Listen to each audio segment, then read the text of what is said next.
묵인의 사전적 의미는 모르는 채 하고 하려는 대로 내버려 둠으로써 살며시 인정하며 넘겨버리는 것을 말합니다.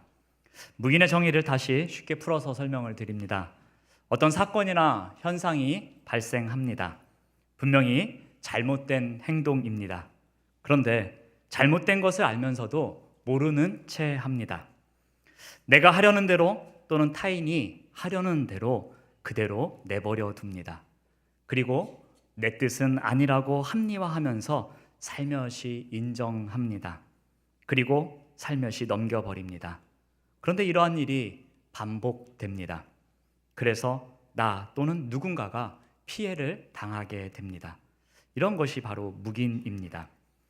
묵인과 관련된 한 사건이 있습니다. 조선시대 세조가 온양 행궁에 머무르고 있던 어느 날 밤이었습니다. 한 여인이 행궁 밖에서 통곡을 하며 웁니다. 그 까닭을 신하들에게 알아보게 했습니다. 그 여인은 홍산 사람 나계문의 아내였습니다. 자신의 남편이 홍윤성이라는 공신의 노비에게 맞아 죽었다고, 그래서 현감에게 이야기를 했지만 이 일이 해결되지 않는다고 임금에게 나와서 지금 탄원하고 있었습니다. 이 사건의 배경은 이러합니다. 홍산 출신인 홍윤성이 정승이 되었습니다.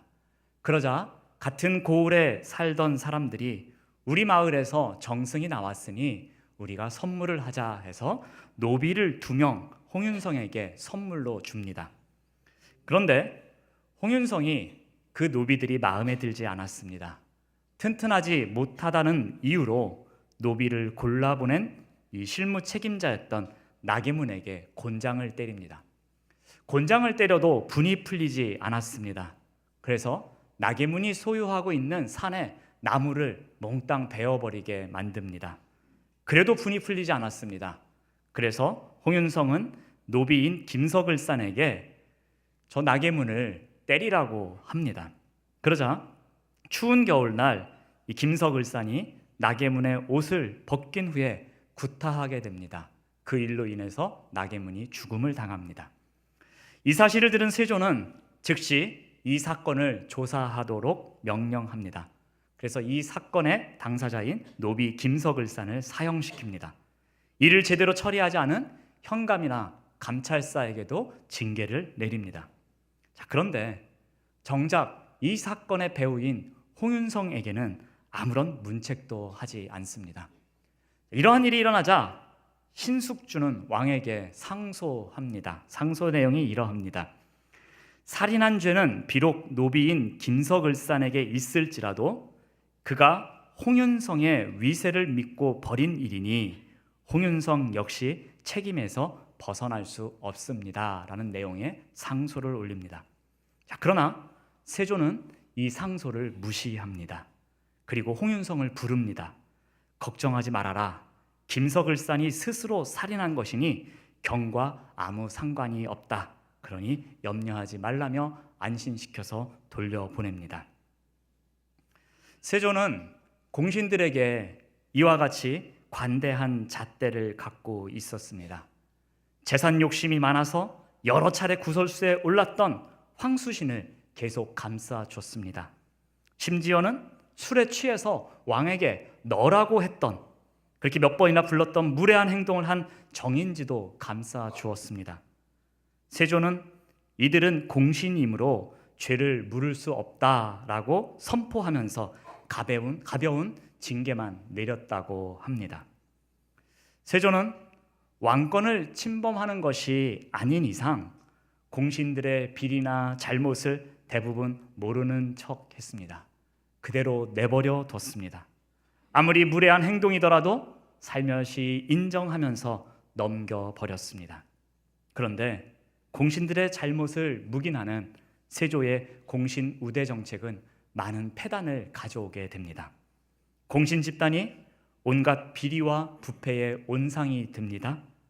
자신들의 권력을 유지하기 위해 온갖 부정한 일을 도모합니다. 이권을 차지하기 위해 국가 행정은 물론 지방의 사무까지 개입하게 됩니다. 재산을 늘리려고 갖은 탐학을 일삼습니다. 그러나 세조는 이를 계속해서 묵인해 줍니다. 문제는 여기서 끝나지 않았습니다. 힘을 키운 공신들은 왕권을 뛰어넘는 막강 세력으로 군림하기 시작합니다. 그래서 세조가 죽은 이후에는 공신들은 왕권까지 개입하는, 왕권을 위협하는 일이 발생하게 됩니다. 세조는 한 나라의 왕으로서 공신들이 부정이나 비리를 범해 나라와 백성에게 해가 될 때에 단호하게 처벌해야 했습니다. 그러나 세조는 공신들의 잘못을 모르는 채 합니다. 내버려 둡니다. 이 정도는 괜찮겠지라는 생각에 공신들이 저지르는 비리를 살며시 인정하면서 넘겨버립니다. 이 정도는 묵인해도 나라에 근간에는 문제가 없을 거라고 생각합니다. 이 정도는 묵인해도 왕권에는 아무 상관이 없을 거라고 생각합니다. 하지만 세조의 거듭되는 묵인은 결국 나라의 근간을 흔들었고 왕권에 대한 도전으로 돌아왔습니다. 우리가 오늘 읽은 본문에 묵인 때문에 성공자의 삶을 살다가 실패자의 삶으로 전락한 솔로몬의 이야기가 나옵니다. 솔로몬은 여러 방면에서 성공한 왕이었습니다. 어느 정도 성공했는지 몇 가지를 한번 찾아보면서 살펴보겠습니다. 솔로몬은 우여곡절 끝에 이스라엘의 왕이 됩니다. 열왕기상 1장 30절을 보시면 자막으로 준비되어 있습니다. 내가 이전에 이스라엘의 하나님 여호와를 가리켜 내게 맹세하여 이르기를 내 아들 솔로몬이 반드시 나를 이어 왕이 되고 나를 대신하여 내 왕위에 앉으리라 하였으니 내가 오늘 그대로 행하리라 라는 말씀이 있습니다. 이 말씀은 솔로몬의 이복형인 아도니아가 반란을 일으켰을 때에 솔로몬의 어머니인 밧세바가 다윗을 찾아가서 이전에 했던 맹세를 지킬 것을 요구하자 다윗이 밧세바에게 한 이야기입니다. 내 아들 솔로몬이 나를 이어서 왕이 될 것이다. 그리고 오늘 그대로 행하리라 해서 이 이후로 솔로몬이 왕의 자리에 올라가게 됩니다. 솔로몬은 우여곡절이 있었지만 결국엔 이스라엘의 왕이 됩니다. 자, 왕이 된 솔로몬은 어떻게 살아갑니까? 솔로몬은 예배자로 살아갑니다. 3장 4절을 보시면 이에 왕이 제사하러 기브온으로 가니 거기는 산당이 큼이라 솔로몬이 그 제단에 1천 번제를 드렸다라고 합니다. 솔로몬은 여호와께 예배하는 자였습니다. 많은 재물을 가지고 여호와께 제사를 드리는 최고의 예배자였습니다. 자신이 할 수 있는 최선을 다해 항상 여호와를 섬기는 거룩한 예배자였습니다. 이렇게 예배자로 살아가는 솔로몬에 대해서 여호와께서는 어떻게 평가하십니까? 우리 3장 10절을 보시면 솔로몬이 이것을 구하매 그 말씀이 주의 마음에 든지라 라는 표현이 있습니다. 솔로몬이 기브온 산당에서 지혜를 구하자 그러한 솔로몬의 말과 행동이 여호와의 마음에 들었다라고 합니다. 즉 여호와께서 보시기에 그의 마음이 아주 갸륵했다고 합니다. 여호와의 마음에 합한 왕이 바로 솔로몬이었습니다. 이러한 솔로몬은 여호와를 2번 만납니다. 3장 5절에 보시면 기브온에서 밤에 여호와께서 솔로몬의 꿈에 나타나셨다라고 합니다. 또 9장 2절을 보시면 여호와께서 전에 기브온에서 나타나심 같이 다시 솔로몬에게 나타나셨다라고 합니다. 여호와께서는 솔로몬에게 2번 나타나십니다. 한 번은 기브온 산당에서, 한 번은 성전이 완공된 이후에 그 성전에서 솔로몬에게 나타나셔서 말씀하십니다. 자, 이러한 솔로몬은 여호와의 집을 짓는 자리까지 나아갑니다. 6장 31절을 보시면 그 설계와 식양대로 성전 건축이 다 끝났으니 솔로몬이 7년 동안 성전을 건축하였더라라는 표현이 있습니다.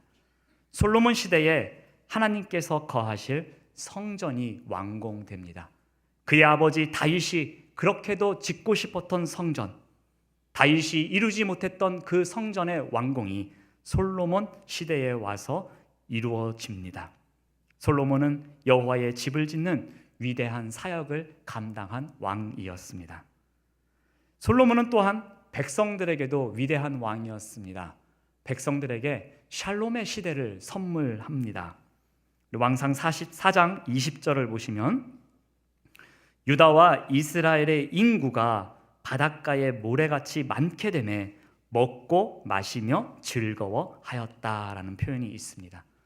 솔로몬 왕 때에 인구가 많아졌다라고 합니다. 그 많아진 인구를 묘사하는 표현이 바닷가의 모래같이 많아졌다라고 합니다. 바닷가의 모래같이 많아졌다는 것은 아브라함을 향한 약속의 말씀이었습니다. 아브라함에게 너의 믿음의 후손들이 바닷가의 모래와 같이 많아지는 그런 놀라운 축복이 있을 것이다 라고 아브라함에게 약속하셨던 그 말씀이 솔로몬 시대에 와서 완벽하게 성취되고 있습니다. 이러한 시대에 살아가고 있는 백성들에게 솔로몬은 샬롬의 시대를 선물한 왕이었습니다. 또한 4장 25절을 보면 솔로몬이 사는 동안에 유다와 이스라엘이 단에서부터 브엘세바에 이르기까지 각기 포도나무 아래와 무화과 나무 아래에서 평안히 살았다라고 기록합니다. 포도나무와 무화과 나무는 풍족함을 상징합니다. 즉 솔로몬이 통치하는 동안, 솔로몬이 살아있는 동안 온 나라가 풍족함을 누리며 살았다는 겁니다. 그것도 더 나아가서 풍족함과 동시에 평안히 살았다고 합니다. 즉 샬롬을 누렸다라고 합니다. 솔로몬이 사는 동안에 그 시대의 백성들은 풍요로움과 마찬가지로 샬롬을 느끼는, 샬롬을 누리는 샬롬의 시대에 살아가고 있었습니다. 솔로몬은 국내적으로만 샬롬의 시대를 선포한 것이 아니었습니다. 국외적으로도 명성을 날렸습니다.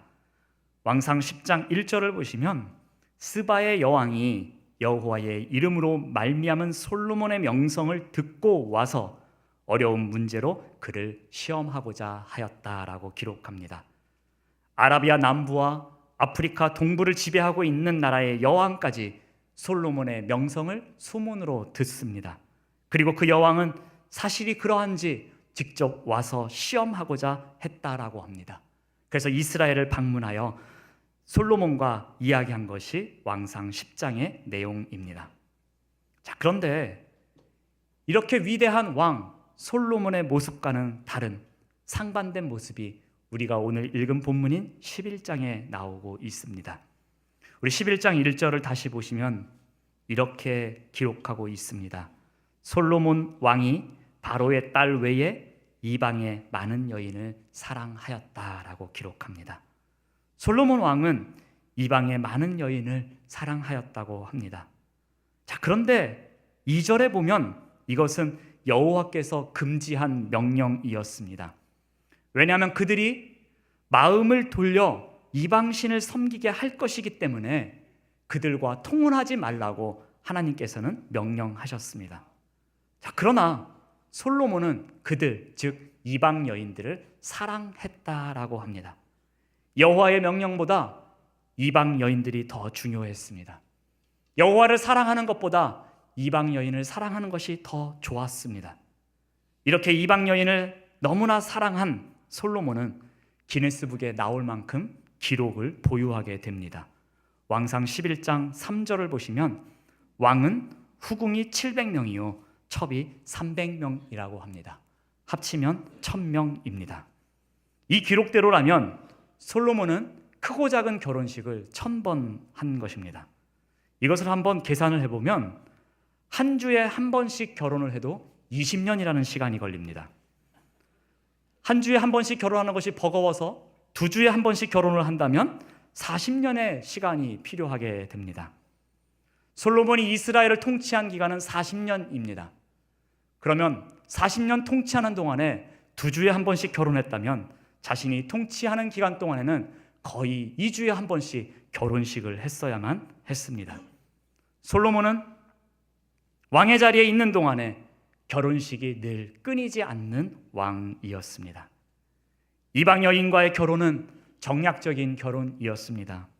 아마도 왕의 자리를 굳건히 하기 위해 그리고 국가의 안보를 위해 필요한 일이었을 것입니다. 하지만 이것이 솔로몬의 변절과 실패를 초래하는 단초가 되어버립니다. 그는 하나님으로부터 받은 수많은 은혜를 망각해가기 시작합니다. 그는 점점 하나님의 마음으로부터 멀어지기 시작합니다. 과연 솔로몬에게 어떠한 일이 발생했기에 이런 일이 생겼습니까? 우리 왕상 11장 7절에서 8절을 다시 보시면, 모압에 가증한 그모스를 위하여 예루살렘 앞 산에 산당을 지었고, 또 암몬 자손의 가증한 몰록을 위하여 그와 같이 하였으며, 그가 또 그의 이방 여인들을 위하여 다 그와 같이 하였다라고 기록합니다. 문제는 이방신이었습니다. 처음에는 사랑하는 여인 1명, 2명이 들어오는 것은 아무 문제가 없었습니다. 그런데 이 여인들이 콧소리를 하면서 솔로몬을 유혹하기 시작합니다. 자기야, 산당 하나 지어줘, 그럽니다. 그러자 솔로몬이 이 콧소리에 넘어갑니다. 그래서 산당을 하나 지어줍니다. 근데 이 산당이 한 번으로 끝나지 않았습니다. 두 번째 여인이 또 콧소리를 합니다. 자기야, 나도 산당 하나 지어줘. 왜 첫 번째 여인만 지어주고 나는 안 지어주는 거야? 그래서 또다시 산당을 짓습니다. 이스라엘 전국 각지에 점점 많은 산당이 생기기 시작합니다. 이방신을 섬기는 산당이 하나씩 하나씩 늘어나기 시작합니다.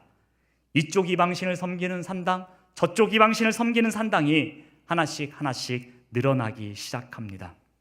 이런 일이 생기면서 어떤 일이 발생합니까? 11장 3절을 다시 보시면, 그의 여인들이 왕의 마음을 돌아서게 하였다라고 기록합니다. 4절을 보시면, 솔로몬의 나이가 많을 때에 여인들이 그의 마음을 돌려 다른 신을 따르게 했다라고 기록합니다. 3절과 4절을 종합해 보면 솔로몬의 초심은 그렇지 않았던 것 같습니다. 그는 여호와 앞에 예배자였습니다. 여호와의 음성을 따라 살아가는 자였습니다. 여호와만이 유일신이었고, 아버지가 섬기던 그 여호와가 나의 유일한 하나님이라는 믿음을 갖고 살아갔었습니다. 그런데 나이가 들어가면서 사랑하는 여인들이 점점 많아지면서 그의 마음이 달라집니다. 이방신에 대한 거부감이 점점 사라집니다. 그는 스스로 생각합니다. 합리화시킵니다. 한두 번은 괜찮겠지. 산당 하나 지어주는 게 무슨 문제가 있겠어. 이런 것쯤은 괜찮겠지라고 생각합니다. 솔로몬은 점점 자신에 대해서 관대해집니다. 자신과 정략 결혼한 이방인의 부탁에 자신의 기준은 하나씩 하나씩 무너지기 시작합니다. 그러면서 점점 이방신에 대해서도 관대해지기 시작합니다. 이런 과정을 거치면서 솔로몬에게 결정적으로 심각한 일이 발생합니다. 바로 11장 9절의 앞부분입니다. 보시면, 솔로몬이 마음을 돌려 이스라엘의 하나님 여호와를 떠났다라고 기록합니다. 11장 3절과 한번 비교하면서 보겠습니다. 11장 3절에는 여인들이 솔로몬의 마음을 돌렸다라고 기록합니다. 그런데 11장 9절에 오면은 솔로몬이 직접 자기의 마음을 돌렸다라고 기록하고 있습니다. 마음을 돌리는 주어가 이방 여인에서 이제는 솔로몬으로 바뀌게 됩니다. 이전과는 완전히 달라진 솔로몬의 마음을 볼 수 있습니다. 이방 여인들의 부탁에 의해서 시작한 솔로몬의 변절은 이제 여인들에 의해서가 아니라 자신의 의지에 의해서 하나님으로부터 떠나가기 시작합니다. 하나님의 마음을 흡족하게 했던 신실한 왕 솔로몬이 백성들에게 샬롬의 시대를 선물했던 지혜로운 왕 솔로몬이 이웃나라에까지도 명성이 자자했던 소문난 왕이었던 솔로몬이, 그리고 가장 위대한 왕이었던 솔로몬이 무너지는 순간입니다. 솔로몬이 어떻게 이렇게까지 타락할 수 있었을까요? 그것은 바로 죄에 대한 묵인 때문이었습니다. 이 정도는 괜찮겠지라는 묵인이 솔로몬의 신앙적 양심을 무디게 만들었습니다. 인간적인 관점에서 보면 그럴 수 있는 일입니다. 인간적인 관점에서 보면 충분히 이해할 수 있는 일입니다. 국가 기반을 견고히 세우기 위해, 왕권을 지키기 위해 공신들의 죄를 묵인했던 조선시대의 세조왕처럼 솔로몬 또한 국가와 왕권을 위해 이방 여인을 데려오면서 왕권을 안정적으로 확보하고자 했던 그 마음 이해할 수 있습니다. 그러나 솔로몬은 이방 여인들로 말미암아 여호와를 떠나게 됩니다. 자신의 죄에 대해서 묵인하는 삶을 살아가면서 점점 여호와로부터 멀어집니다. 솔로몬은 반복되는 죄의 묵인이 가져온 결과를 전혀 예상하지 못했을 것입니다. 설마 내가 하나님을 떠날 수 있을까? 설마 하나님과의 나와의 관계가 단절될 수 있을까? 설마 기브온 산당에서 만났던 그 하나님, 성전에서 만났던 그 하나님이 나를 떠날 수 있을까라고 생각했을 것입니다. 그러나 계속되는 묵인 속에서 자신은 죄인의 길에 서게 됩니다. 더 이상 돌이킬 수 없는 자리까지 가게 됩니다. 죄에 대한 묵인은 지혜로웠던 솔로몬을 바보로 만들게 됩니다. 죄에 대한 묵인은 여호와만을 찬양했던 솔로몬을 우상 앞에 무릎 꿇게 만들었습니다. 자, 그렇다면 이러한 죄에 대한 묵인에서 벗어나기 위해 필요한 것이 무엇이 있을까요? 우리 시편의 말씀에서 한 가지를 배워보고자 합니다. 시편 1편 1절에 이런 말씀이 기록되어 있습니다. 복 있는 사람은 죄인들의 길에 서지 아니한다라는 말씀이 있습니다. 여기서 복 있는 사람의 조건이 무엇이라고 합니까? 그것은 죄인의 길에 서지 않는 것을 말합니다. 내가 잘못된 길을 가고 있습니다. 죄된 길을 걸어가고 있는 것 같습니다. 그런데 그것을 모른 채 하고 내버려 두는 것이 아니라, 살며시 인정하면서 넘겨버리는 것이 아니라, 이것은 잘못된 길이구나, 내가 지금 잘못을 하고 있구나, 그러므로 여기에 있어서는 안 되겠구나 라는 용기를 갖고 그 자리에서 나오는 사람입니다. 이러한 용기를 갖는 자가 바로 복 있는 사람이며 의로운 자라고 시편 1편 1절에서 이야기해 줍니다.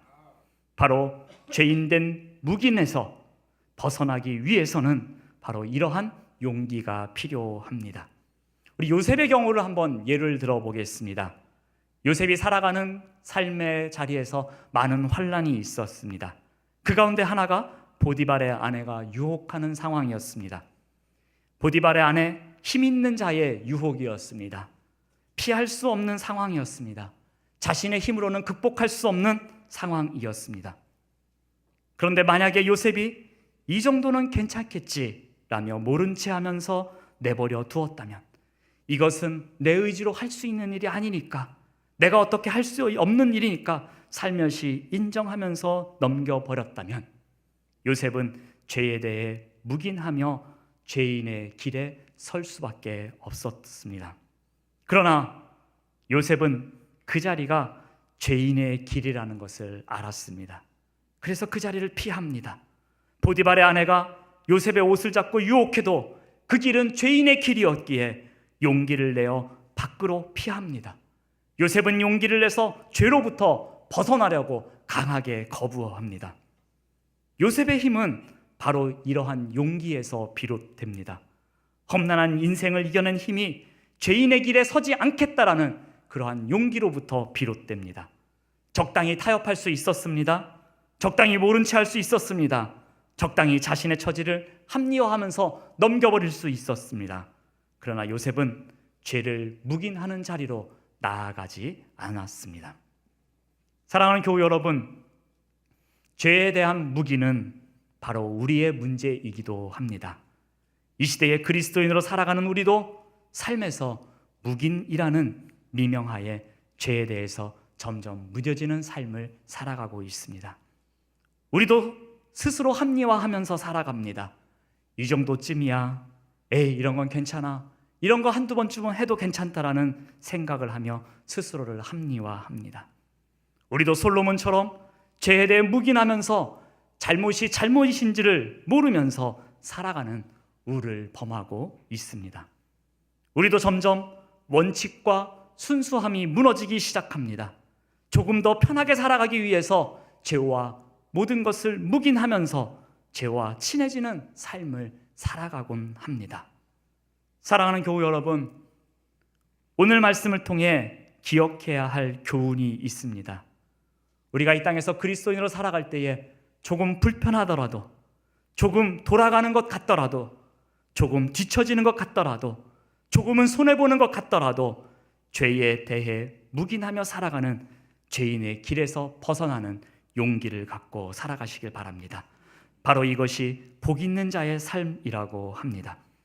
죄에 대한 묵인이 솔로몬의 마음을 돌려서 하나님을 떠나게 만들었던 것처럼 우리를 하나님에게서 떠나게 만들 수 있다는 사실을 꼭 기억하며 살아가는 우리 모두가 되시기를 바랍니다. 오늘은 나라를 위한 공동 기도문을 함께 읽으며 기도하겠습니다. 기도문은 자막으로 준비되어 있습니다. 우주와 만물을 창조하시고 인간의 역사를 섭리하시는 하나님, 이 민족을 돌아보시고 이 땅에 복을 내리셔서 자랑스럽게 번영하는 오늘이 있게 하심을 진심으로 감사합니다. 하나님께서 오랜 세월 동안 이 민족의 고통과 호소를 들으시고 정의의 칼을 빼셔서 일제의 폭력을 굽히셨으며 온 세상 사람의 양심을 움직이시고 이 민족의 염원을 들으심으로써 역사적인 환희의 날이 저희에게 오게 하시고 하나님의 섭리가 세계 만방에 드러나게 하셨음을 믿습니다. 하나님, 아직까지 남북이 둘로 갈린 이 민족의 고통과 수치를 씻어주시고 저희 민족, 저희 동포가 손을 같이 잡고 웃으며 노래 부르는 날이 저희 앞에 속히 오게 해주시기를 기도합니다. 하나님, 저 북녘 땅의 폭압적이고 도발적인 정권이 오래 갈수록 이 땅의 대립과 비극만 확대될 것이오니 거룩하신 하나님의 영광이 속히 이 한반도에 임하게 하여 주시기를 원합니다. 저희에게 독립을 주신 하나님, 이제는 남북이 하나됨을 주실 뿐 아니라 이 민족이 온 세계를 복되게 하고 평화를 누리게 하는 나라로 우뚝 서게 하여 주시기를 원합니다. 이 일을 위하여 우리 국민이 하나님께서 주신 이 나라를 자유와 평화 속에 번영하는 나라로 수호하려는 결연한 의지로 하나 되어 자손만대에 빛나고 푸르른 역사가 이루어지게 하여 주옵소서. 특히 대통령을 비롯한 모든 정치인들이 양심의 위신을 가지고 흔들림 없이 국정에 책임을 다하게 하여 주옵소서. 또한 세계 모든 나라들이 진리와 정의를 따르게 하시고 인권 존중과 평화 공존의 정신을 지키게 하여 주옵소서. 특히 세계의 평화와 질서 유지의 책임을 자각해야 할 위치에 있는 나라들이 명분 없는 테러와 거짓 선전을 일삼는 집단을 비호하는 비겁함을 버리게 하여 주옵소서. 우리 주 예수 그리스도의 이름을 받들어 기도합니다. 아멘.